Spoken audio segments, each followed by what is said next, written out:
Hi, my name is Janet Doherty. I have a background in occupational health and safety, but I also have designed a few products in the occupational health field to work in the office environment. But there's some things I really need for people to understand. For them to be safe in the work environment, sitting at their desk, they need to set some things up correctly. So one of the things I'm hot on is how to use your chair. But I have realised with educating people that many of them don't know what the chair parts are and what they do. So this is a simple chair. It's a really good one for the home office and doesn't cost a lot of money, but is a good supporting and comfortable chair to work with. So there's a number of things you want to look at. There is the height and the angle of the backrest. There is the height of the actual chair itself.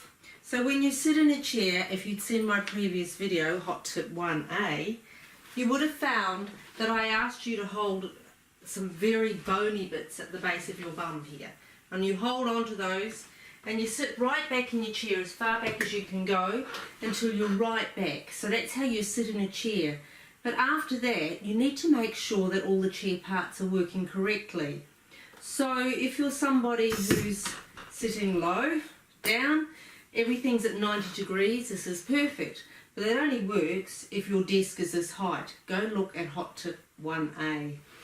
Now you can adjust the height of your chair by this lever arm here.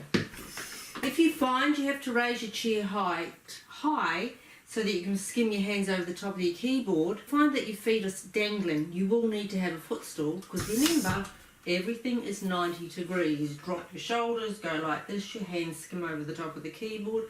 90 degrees for your knees to your thighs, 90 degrees for your feet on the ground.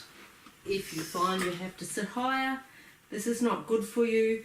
Swinging your feet around, not touching the ground, because it's pulling on your lower back.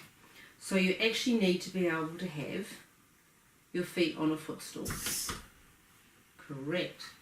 Now this lever here is an interesting lever. It goes backwards and forwards, so you can actually sit with your chair further back. And if you're somebody who's got a long back and a long torso, this might be more comfortable for you. But some of us, like myself, actually sitting up quite straight. Now last but not least, we've got this little lever here. Let me find it. There it is there. And what this does is adjust the backrest height. So when you look at this little piece here, this little button, you can push that in and you can raise the height up or lower to suit your back.